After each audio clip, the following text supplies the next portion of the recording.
लीजिए सुनिए। डॉक्टर नर्मदा प्रसाद गुप्त की लिखी कहानी ठाड़ी जरै मथुरावली, मेरी यानी समीर गोस्वामी की आवाज में। चतुर्भुज ने भारी मन से बगल के रैक में रखी एक किताब उठा ली और अपनी छूछी नजर उसके भरे भरे पृष्ठों पर जमा दी, कॉलेज से थके हुए भीतर के मुसाफिर को बहलाने के लिए। लेकिन उसने महसूस किया कि वो तो ऐसे मुरझा गया है जैसे कोई पहाड़ चढ़कर उतरा हो। पहाड़ सी तो हो गई है जिंदगी, जिस पर मन का मुसाफिर रोज चढ़ता उतरता है। तभी तो रोज सवेरे जब वो घर से निकलता है, तब उसके आसपास फैले समतल मैदान में कुछ टीले उभरने लगते हैं और धीरे धीरे पहाड़ बन जाते हैं। आखिर क्यों? उसने भीतर ही भीतर मंडराते सवाल को जोर से झटक दिया था और किताब से झांकते उस पुराने लोकगीत को पढ़ना जरूरी समझ लिया था। सगौरी कका बैरी भव, लाओ तो रकिया चढ़ाए, बंधी परी है मथुरावली। उसने इस गीत को बहुत पहले पढ़ा था और उसकी हर लाइन को बार बार गुनगुनाया था, पर आज उसे एक विचित्र सी अनुभूति हुई। भीतर से उमड़ी रुलाई गले में आकर अटक गई थी। आंखों में वेदना की एक झिल्ली सी चढ़कर घनी होने लगी थी। उसने सोचा कि क्या कोई सगा चाचा भी इतना दुश्मन हो सकता है कि वो बैरी तुर्क या मुगल को बुलाकर अपनी बहू सौंप दे? क्यों नहीं हो सकता? सब कुछ मुमकिन है इस समाज में। 10 वर्ष ही तो गुजरे होंगे जब उसकी सगी मौसी अचानक उसके फले फूले परिवार में विष बीज बो गई थी। उस दिन मौसी बिना किसी सूचना या बुलाहुआ के आई थीं, सिर्फ एक बैग लिए। वैसे तो उनका घर ही था, पर ऐसे ही आना जाना उनके स्वभाव के विरुद्ध था। वे इन मामलों में अपना अलग गणित रखती थीं। जरा सी चूक हो जाने पर ऐसे रूठ जाती जैसे कोई माननी नायिका। जब तक दूसरे को रुला न देती तब तक उनका पारा 7वें आसमान पर चढ़ा रहता। अभी कुछ महीने पहले थोड़ी सी ढीली हुई थी, क्योंकि उनके बेटे अजय की शादी में लड़की वालों ने उन्हें अच्छी मात दी थी।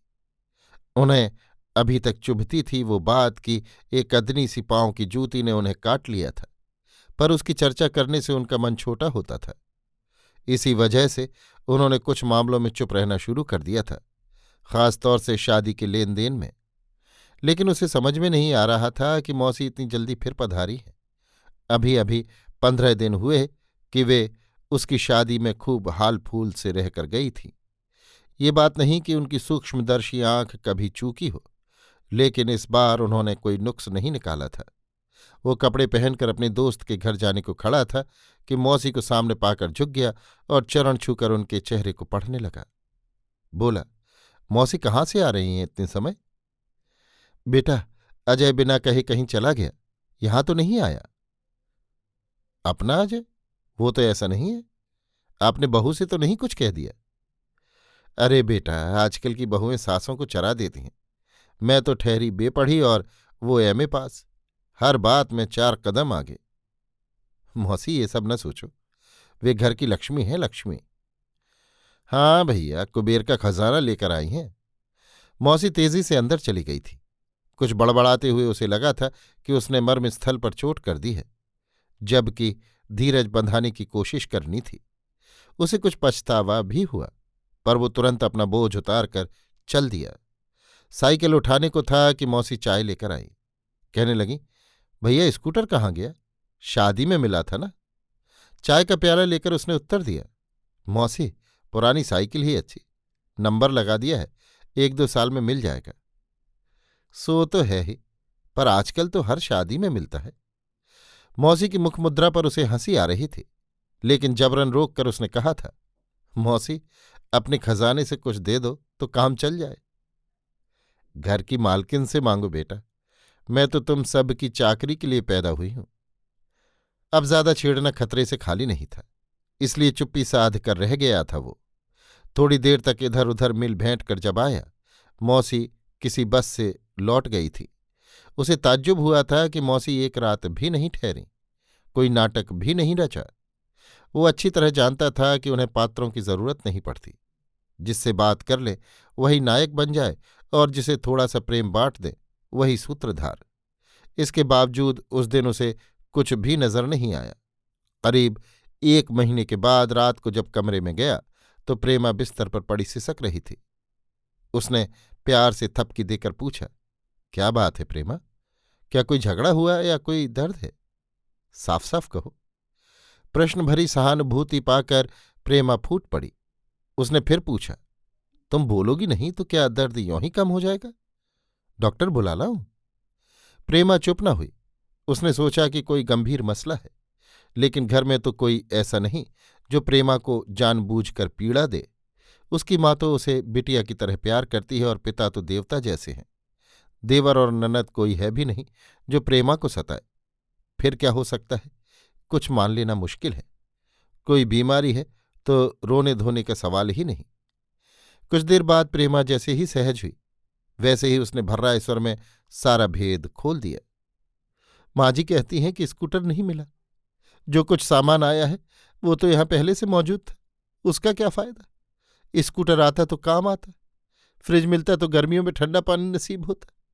जब से मौसी आई थी तभी से उन्हें कुछ हो गया। गाहे बगाहे बड़बड़ाती रहती है अपने आप। तुम्हें तो नहीं कहती कुछ? मुझसे कभी कुछ नहीं कहा, पर मुझे सुनाकर ही सब कहती हैं। कहने दो, मौसी की माया है सब। तुम चिंता न करो, मैं तो नहीं कहता कुछ। छोटी छोटी बातों से जी हल्का न करो। छोटी बातें? पर मैं क्या करूं? रोज रोज वही। तंग आकर पिताजी को पत्र लिख दिया, भैया को भी। और क्या कर सकती हूं? तुम्हारा भी दिमाग खराब हो गया है। क्यों लिखा घर को? क्या हमारी बदनामी कराओगी? कम से कम मुझसे तो पूछ लेती। अब क्या होगा? बाबूजी कितने स्वाभिमानी हैं तुम नहीं जानती। कितने दिन हो गए पत्र डाले? करीब 15 दिन। तो फिर बाबूजी के पास पत्र आ ही गया होगा। अब क्या होता है? प्रेमा अपने को असहाय पाकर फिर रो पड़ी। वो भी पिताजी के उग्र रूप ही की कल्पना से सिहर उठा था। वे आन बान के आदमी थे, जरा सी कारोंच से ज्वालामुखी की तरह भभक उठते। पर प्रेमा का क्या कसूर? बेचारी भोली भाली गाय जैसी सीधी। अभी 1 डेढ़ महीना तो हुआ है इस घर में आए। माँ बाप की छाया में पली पुसी मैना सी, लेकिन इस घर के पिंजड़े में बंद होकर कितनी निराश, कितनी दयनीय। सवेरा हुए 1 डेढ़ घंटा हुआ था कि बाबूजी आंगन में आकर खड़े हो गए और रोष में बोले, किसने कहा है कि मुझे स्कूटर चाहिए? मैं किसी के स्कूटर का भूखा हूं? किसी की दया पर पलता हूं? न जाने मुझको क्या समझते हैं, बिल्कुल भिखारी। घर के सब लोग चुप थे। माँ भी अपने सिर पर कोई बला मोल न लेना चाहती थी। वो भी एक कोने में सिर झुकाए खड़ा था। ना तो वो माँ के बारे में कुछ कह सकता था, न प्रेमा के बारे में। प्रेमा का मसला अपना मानने से, वो सिवाय लज्जित होने से कुछ न कर सका। इस माहौल से ये अंदाज लगाना कठिन न था कि सारा दोष प्रेमा का है। शायद इसी कारण पिताजी उस पर टूट पड़े। चतुर्भुज, क्या है ये सब? क्या तुम्हें चाहिए स्कूटर? बताओ क्या बात है? चतुर्भुज कुछ न बोला। बोलता भी क्या? पिता ने क्रोधित होकर फिर कहा, झूठ लिखने में शर्म नहीं आती? बदनाम हम होते हैं। अब क्या लिख दूं जवाब? उसने हिम्मत बटोर कर इतना भर कहा, मैं क्या जानूं, अम्मा से पूछ ले। उसका इशारा कुछ और था, पर पिताजी कुछ और समझे। गरज पड़े, मां को लांछन लगाता है? वो बुत बन गया। वे उसकी तरफ हाथ उठाए बढ़े और उसे मारने वाले थे कि मां पूजा के कमरे से चिल्लाई, उसे मत मारो, मुझे चाहिए स्कूटर। बुढ़ापे में तुम्हें शौक लगा है? पिताजी अपनी धोती संभाले चले गए और वो भी अपने कमरे में जा बैठा। महाभारत टल गया, पर दूसरा महाभारत उसके भीतर खड़ा हो गया। वो सोचने लगा कि तीर तो छूट चुका है, कहीं न कहीं लगेगा, कोई न कोई शिकार होगा, लेकिन कौन? पिताजी भीष्म की तरह अलग हैं और मेरी माँ मौसी की सीख से एक चक्रव्यूह की नींव डाल चुकी हैं। प्रेमा भावुकता में आकर बुद्धि के शस्त्र गंवा चुकी है और खुद ही अपने बनाए घेरे में फंस गई है। बचा वो संजय की तरह जो सब कुछ देख रहा है पर कुछ कर सकने में लाचार है। उसे दिन कीचड़ में फंसे हुए कर्ण के रथ के पहिए की तरह लगा और रात हर बार बढ़ते काली के खप्पर जैसी। वो प्रेमा के कमरे में धीरे से गया, कहीं वो सो न रही हो। पदचाप पहचान कर वो एकदम उठी और उसके चरणों पर गिर पड़ी। रोते हुए बोली, मुझे बचा लो, नहीं तो मैं इस जेल खाने में घुट घुट कर मर जाऊंगी। जेल खाने? हाँ, आज मां फिर बड़बड़ा रही थी। उसने भाई के पत्र लिखा तो वे क्या बिगाड़ लेंगे मेरा। बड़े धन्ना सेठ हों तो दे जाए स्कूटर। अब बदनामी तो हो गई, फिर डर किसका। तुम माँ की बातों का बुरा ना मानो, समझ लो कि उनका दिमाग ठीक नहीं है। बुरा ना मानो तो फिर ये ताने कैसे बर्दाश्त करूं। भालों जैसे चुभकर कलेजा फाड़ रहे। तुम ही बताओ, रोज का संग और रोज की चोट है। प्रेमा फिर रो उठी थी। वो खड़ा रहा, बरबस आंखें झुकाए। कहीं उसके आंसू बाहर न झलक पड़े, इसलिए वो अपने कमरे में आ गया था, किसी तरह अपना जी हल्का करने। एक किताब खोलकर बैठ गया, शायद अपना मन बहलाने।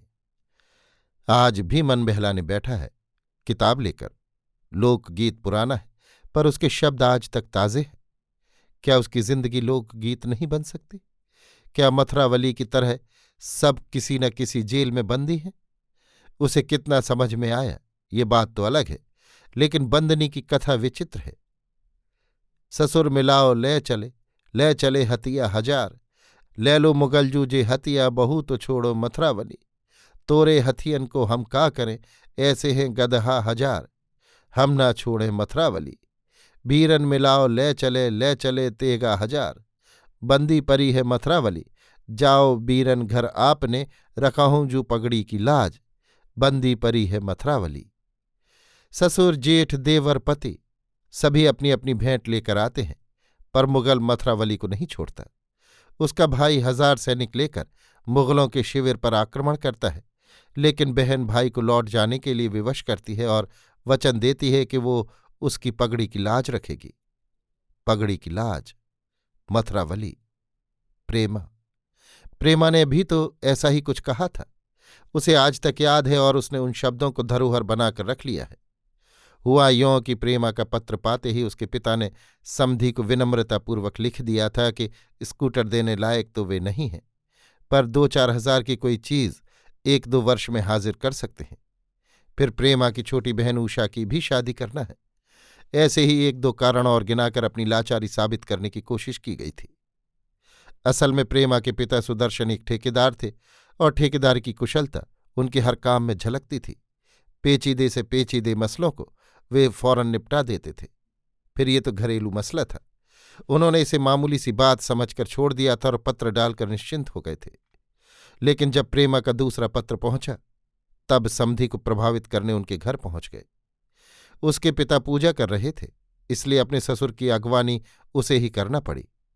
चाय नाश्ता के बाद भी वो बैठा रहा, क्योंकि वो नहीं चाहता था कि आपस में कोई गलतफहमी पैदा हो। सुदर्शन भी यही चाहते थे कि उसकी मौजूदगी उनके पक्ष में रहेगी। इस वजह से उन्होंने उसे भविष्य की कल्पना में अटका रखा था। कहा था कि वो ठेकेदारी शुरू कर दे और वे उसको सहायता देते रहेंगे। उनके सुझाव को उसने दिलचस्पी से सुना था, यद्यपि वो प्रोफेसर होना चाहता था और उसके लिए साक्षात्कार दे आया था। इस मौके पर वो अपने ससुर का दिल दुखाना उचित नहीं समझता था और मौन रहकर उन्हें संतुष्ट करना जैसे तय कर चुका था। सोच रहा था कि वो कुछ कहे तो क्या कहे। इस उलझन से बचा लिया उसके पिता की पदचाप ने। आते ही वे बोले थे, कहिए सुदर्शन जी, सब आनंद से है? आपकी कृपा और आशीर्वाद चाहिए। सब ठीक है, केवल उषा की चिंता है। कोशिश में हूं कि इसी वर्ष ठिकाने लग जाए। सुदर्शन ने बड़ी चतुरता से अपने सामने एक ढाल खड़ी कर दी थी, ताकि हमला होने पर सभी वारों को झेला जा सके। लेकिन पिताजी उनकी व्यूह रचना ताड़कर पूछने लगे, ठेकेदारी तो अच्छी चल रही है ना? और गोविंद तथा प्रकाश के क्या हाल है? अभी ठेकेदारी में बहुत मद्दा चल रहा है। गोविंद और प्रकाश अमेरिका जाने के लिए तत्पर हैं। करूँ तो क्या करूँ? स्कूटर देने की हिम्मत तो है नहीं। आज्ञा हो तो 2-3 हजार की भेंट कर दूं। आप जानते हैं कि एक न एक मुसीबत पीछे पड़ी है। सो तो है ही सुदर्शन बाबू, आप सब हल कर सकते हैं। हमारे लायक हो तो बताएं, लेकिन अपने दिमाग में ये अच्छी तरह बैठा लें कि आप समर्थ हैं तो हम भिखारी नहीं हैं। स्कूटर बहू को चाहिए हो तो वो मांगे। मैं ठहरा वृद्ध और बुढ़ापे में स्कूटर या फ्रिज का क्या करूंगा? आइंदा आप कभी ये चर्चा न करें। सुदर्शन इस खरी चेतावनी से न प्रसन्न हुए और न दुखी। वे एक अजीब द्विविधा में खो गए। कभी तो उन्हें लगता कि उनके समधी दिल के साफ हैं और उनकी कोई मांग नहीं है, लेकिन कभी लगता कि ये दिखावा भर है और अंदरूनी कुछ और है। इसी सोच में डूबे वे खड़े हो गए और साड़ी, ब्लाउज, मिठाई आदि के पैकेट उसे सौंप कर कहने लगे, 1-2 दिन में आ जाओ तो ठेकेदारी के दांव पेच समझा दूं। अगर मन लगे तो वहीं 1-2 ठेके ले लो। उसने उनकी बात ध्यान से सुनी थी और उन्हें पहुंचाने दरवाजे तक गया था। वे चले गए जैसे नाटक का एक दृश्य गुजर गया हो। उसने महसूस किया था कि अभी कथा बाकी है। जैसे ही वो प्रेमा के पास पहुंचा वैसे ही वो बोली, दादाजी आए थे, क्या कह गए? कुछ नहीं, ठेकेदारी करने पर जोर दे रहे थे। स्कूटर के बारे में? तुम्हारे मन में स्कूटर का कीड़ा लग गया है जो धीरे धीरे सब कुछ कुतरने लगा है। उस कीड़े की दवा भी नहीं है। माँ जी के सामने जब साड़ी, मिठाई आदि के पैकेट रखे गए तब वे फिर अपने मन में कहने लगीं कि इनसे क्या होता है, इतने बड़े ठेकेदार और एक स्कूटर भी नहीं दे सकते। सब बहाने हैं न देने के। दुनिया भर में डौड़ी पीटेंगे अपने देने की, जबकि नाम बड़े और दर्शन थोड़े। तुमने सुन लिया क्योंकि तुम्हारे कान उसी तरफ लगे रहते हैं। नहीं, ऐसा नहीं है। जब मैं आसपास होती हूं तभी वे सुनाती हैं। अच्छा, तुम जानो और तुम्हारा काम, मेरा समय न बर्बाद करो।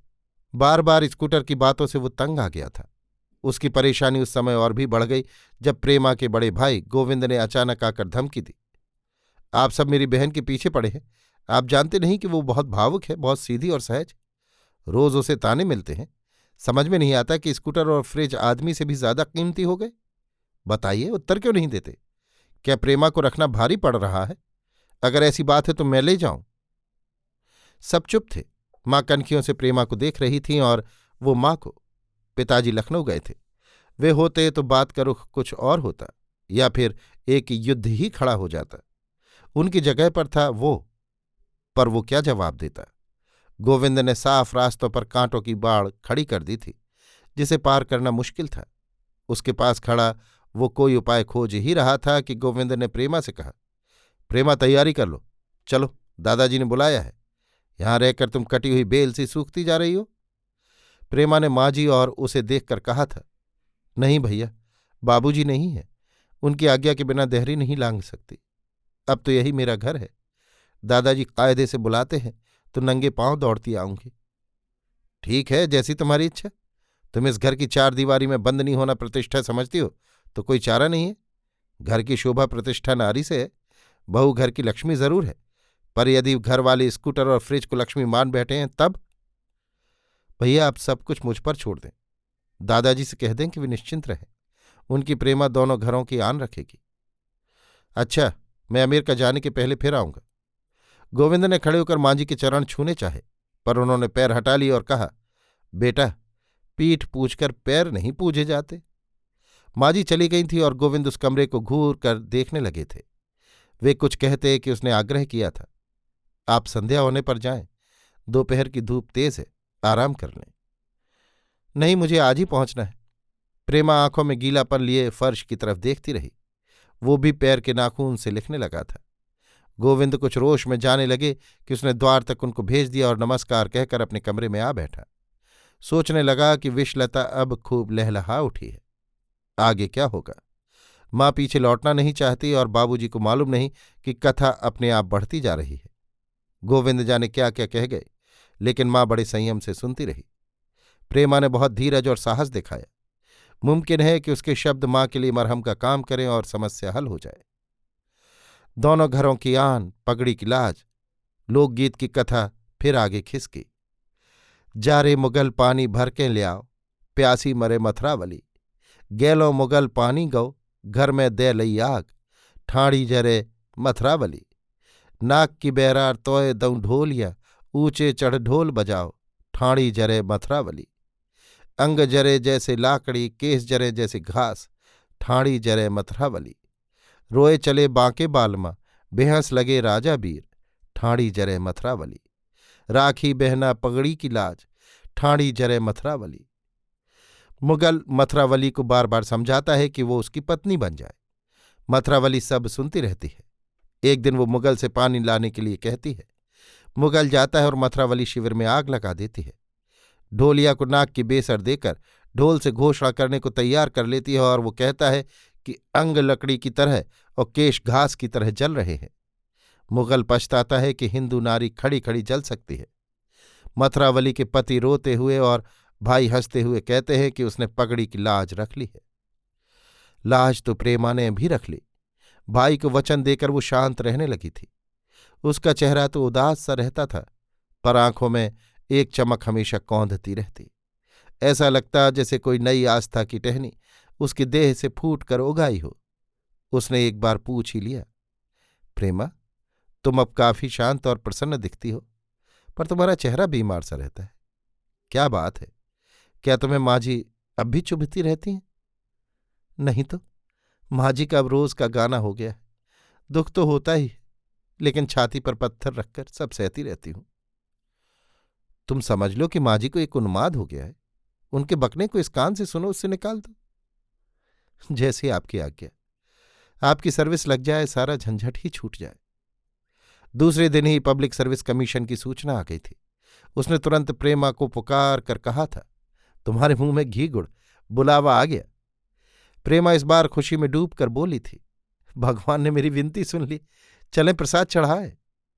दोनों बस्ती के बाहर राम मंदिर तक गए थे। जैसे ही लौट कर आए, मौसी और माँ की बातें चल रही थी। उसने मौसी को प्रसाद दिया, फिर माँ को। मौसी ने मुंह मीठा करते हुए कहा, बेटा, स्कूटर की खबर आ गई क्या? कब आ रहा है? मौसी ने एक चिंगारी डाल दी थी, जिसे माँ ने और सुलगाते हुए कहा, जी, स्कूटर की बजाय गालियां मिली। ठेकेदारों से और क्या मिलेगा? मौसी ने एक शह देते हुए चुनौती दी, होंगे ठेकेदार? हमारे घर का ठेका तो नहीं ले रखा। मैं होती बहन तो गालियों का जवाब चप्पलों से देती। बनते हैं लखपति, पर कानी कौड़ी नहीं निकलती। माँ, रहने दो जीजी, शर्मदारों से कहना ठीक होता है। मौसी, अपना दाम खोटा तो परखैया का क्या दोष? वो आंगन में खड़ा सब सुन रहा था। मौसी की बात सहन नहीं हुई, तब चिल्लाकर बोला, मौसी, अपने घर में आग लगाकर अब यहां आई हो? पहले अपनी टेट देखो, तब दूसरे को निहारना। मौसी का चेहरा लाल हो गया। बोली, बहन संभालो अपना घर, मैं चली। तेरी कसम जो फिर इस घर में पैर रखूं। बहू ने खूब सिखा पढ़ा दिया है। वाहरी लक्ष्मी, मुझे क्या, मैं ठहरी दूसरे घर की, अपनी सास को दिलाना गाली। मैं गुस्से में कांपने लगी। चतुर, मांग माफी मौसी से, नहीं तो मैं भी चली जाऊंगी इस घर से, फिर रहे बहू का राज। प्रेमा सुनते सुनते थक गई थी। क्रोध पचाकर बोली, माँ जी, आप सब आपस में झगड़ रहे हैं और कारण हूं मैं। मुझे लगता है कि मैं न रहूं तो आप सब सुखी रहें। प्रेमा की स्पष्टता और गंभीरता सबको खली। माँ भभक कर बोली, बड़ी उजली बनती है ऊपर से, अंदर कालिख की पोटली छिपाए हुए। तूने जब से इस घर में पांव रखा है, तभी से सुख शांति गायब हो गई है। किसी को भी चैन नहीं। अपने ससुर को भगा दिया, अब सास का नंबर है। चलो जीजी, मैं भी तुम्हारे साथ चलती हूं। माँ मौसी के साथ खड़ी हो गई थी। घर से जाने का नाटक जितना असर करता है, उतना कोई दूसरा हथियार नहीं। पुरुष बौखला जाता है और नारी समर्पण कर देती है। वो नीचे से ऊपर तक गर्म होकर बोला था, माँ, मौसी, तुम हद से ज्यादा बढ़ रही हो। नाटक क्यों करती हो? अभी चली जाओ, जाओ। उसकी दो टूक बातें सुनकर दोनों सन्न रह गईं। आंखों के सामने अंधेरा छा गया। अगर प्रेमा आकर न मनाती तो उनकी अक्ल ठिकाने लग जाती। वो माँ के चरणों से लिपट कर रोने लगी थी। माँ, ऐसा न करो, मुझे अकेली छोड़कर मत जाओ, मैं चली जाऊंगी, तुम सुख चैन से रहो। मौसी अकेली पड़ गई थी। मान जताकर कहने लगी, अच्छा बहन, मुझे जाने दो, तुमसे आखिरी बार भेंट कर लूं। इतना कहकर वे माँ की तरफ बढ़ी ही थी कि प्रेमा ने उनके पांव जकड़ लिए। मौसी, मैं माफी चाहती हूं, आप तो इस घर की बड़ी बूढ़ी हैं, कल आशीर्वाद देकर ही जाना। दोनों फिर आराम से बैठ गईं। सारा दृश्य उसकी आंखों में किरकिरी जैसा कराक उठा था, इसलिए उसने अपना सारा गुस्सा प्रेमा पर उतार दिया। प्रेमा, चल उधर से, तू ही आग में घी डालती और फिर पानी के लिए दौड़ती है, जा नहीं तो। प्रेमा अपने कमरे में चली गई थी। वो भी अपने कमरे में जाकर लेट गया था, विचारों में खोया हुआ। घर की समस्या कैसे सुलझे, इसी चिंता में लीन। तमाम जोड़ बाकी लगा था, वो कब सो गया उसे नहीं मालूम। वो तब उठा था जब माँ ने उसे जगाया। माँ कह रही थी, चतुर चतुर, देख प्रेमा ने क्या कर लिया, प्रेमा को बचा ले, उठ जल्दी, सब स्वाहा हो गया बेटा। माँ रो रही थी। वो भौचक्का सा प्रेमा के कमरे की तरफ दौड़ा। किवाड़ बंद थे। मौसी धक्का दे रही थी। उसने एक धुआं उखाड़कर ज्यों ही किवाड़ खोले, सामने आग की लपटों से जलती प्रेमा को देखा। वो चिल्ला पड़ा, प्रेमा, तुमने ये क्या कर डाला प्रेमा? मुझे कहीं का नहीं रखा। तुम बता तो देती प्रेमा। तुम्हें मैंने मार डाला, मैंने। मौसी ने बड़ी मुश्किल से अलग किया था। पिताजी भी आ गए थे। उन्होंने उसे एक कमरे में बंद कर दिया था और सारी व्यवस्था में खुद लग गए थे। सुना था कि प्रेमा एक कागज पर लिख गई थी कि उसने दोनों घरों की लाज रखने के लिए खुद कुर्बानी की है। इसमें किसी का दोष नहीं है। अब इतना वक्त गुजरने के बाद लोकगीत की मथुरावली और उसकी प्रेमा उससे आज कुछ कह रही है। वो प्रोफेसर है, इसलिए पढ़ता है, पढ़ाता है, लेकिन उसकी आवाज इतनी कमजोर है कि शब्द नहीं निकलते, आंसू झरते हैं। अभी आप सुन रहे थे डॉक्टर नर्मदा प्रसाद गुप्त की लिखी कहानी ठाणी जरे मथुरावली, मेरी यानी समीर गोस्वामी की आवाज में।